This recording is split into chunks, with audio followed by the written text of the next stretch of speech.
Assalamualaikum, annyeonghaseyo, halo semuanya. Di video kali ini kita akan membahas tentang kardinalitas, batasan partisipasi, dan entitas kuat atau lemah dalam basis data. Saya Seri Pareka Egila, NIM 1918117, kelas B basis data Universitas Ahmad Dahlan. Selamat menyaksikan. Nah, apa itu kardinalitas? Kardinalitas atau derajat relasi adalah yaitu sesuatu yang menunjukkan jumlah maksimum entitas yang dapat berelasi dengan entitas pada himpunan entitas yang lain. Nah, kardinalitas itu ada 4 macam. Yang pertama ada 1 ke 1 atau one to one. Yang kedua ada 1 ke banyak atau one to many. Yang ketiga ada banyak ke 1, many to one. Dan yang keempat ada banyak ke banyak, yaitu many to many. Nah, yang pertama adalah 1 ke 1 atau one to one. Berarti setiap entitas pada himpunan entitas A berhubungan paling banyak dengan satu entitas pada himpunan entitas B, dan begitu juga sebaliknya. Misalnya, satu makhluk hidup hanya mempunyai satu nyawa, demikian juga satu nyawa hanya dimiliki oleh satu makhluk hidup. Selanjutnya ada 1 ke banyak atau one to many. Berarti setiap entitas pada himpunan entitas A dapat berhubungan dengan banyak entitas pada himpunan entitas B, tetapi tidak sebaliknya. Misalnya, di Indonesia seorang wajib meyakini satu agama, namun satu agama dapat diyakini oleh banyak orang. Yang ketiga ada banyak ke 1 atau many to one. Berarti setiap entitas pada himpunan ini berhubungan dengan paling banyak satu entitas pada himpunan entitas lain, tetapi tidak sebaliknya. Yang terakhir ada banyak ke banyak. Berarti setiap entitas pada himpunan entitas A dapat berhubungan dengan banyak entitas pada himpunan entitas B, dan demikian juga sebaliknya.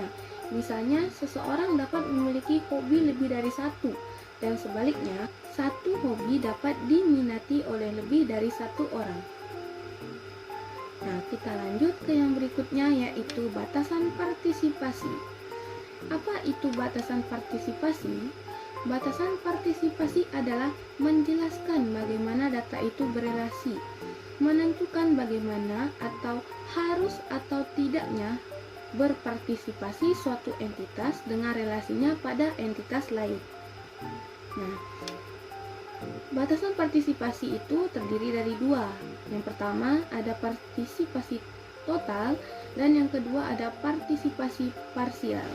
Nah, yang pertama ini ada partisipasi total. Kuncinya adalah harus berpartisipasi. Contohnya adalah relasi yang merupakan partisipasi total adalah relasi antara pegawai dengan departemen, dengan nama relasi bekerja untuk dan partisipasi total di sisi pegawai. Dari deskripsi basis data disebutkan bahwa semua pegawai harus bekerja di bawah suatu departemen. Dari pernyataan di atas mengindikasikan bahwa relasi di sisi pegawai adalah relasi total yang ditandai dengan kata kunci harus. Untuk menggambarkan relasi dengan partisipasi total tersebut dapat dilakukan dengan 2 pendekatan, yaitu pertama menggunakan garis ganda pada relasi di sisi pegawai, dan yang kedua menggunakan 1 garis pada relasi di sisi pegawai digabungkan dengan minimum 1 atau minimum bekerja pada 1 departemen. Selanjutnya ada partisipasi parsial. Kuncinya adalah tidak harus berpartisipasi. Contoh relasi yang merupakan partisipasi parsial ini adalah relasi antara pegawai dengan departemen dengan nama relasi mengepalai dan berpartisipasi parsial di sisi pegawai.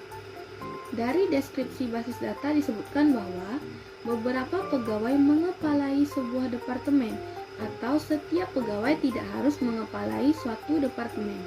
Dari pernyataan di atas mengindikasikan bahwa relasi di sisi pegawai adalah mempunyai partisipasi parsial. Hal ini ditandai dengan kata kunci beberapa pegawai atau tidak harus. Untuk menggambarkan relasi dengan partisipasi parsial ini dapat dilakukan dengan 2 pendekatan, yaitu Satu, menggunakan satu garis pada relasi di sisi pegawai. Yang kedua, menggunakan satu garis pada relasi di sisi pegawai digabungkan dengan minimum 0 atau tidak mengepalai departemen. Nah, kita lanjut lagi. Yang selanjutnya adalah entitas kuat dan juga lemah. Entitas kuat atau strong entity. Entitas kuat adalah entitas yang mandiri yang keberadaannya tidak bergantung pada keberadaan entitas yang lainnya. Inisiasi entitas kuat selalu memiliki karakteristik yang unik, disebut identifier atau sebuah atribut tunggal atau gabungan atribut-atribut yang secara unik dapat digunakan untuk membedakannya dari entitas kuat yang lain.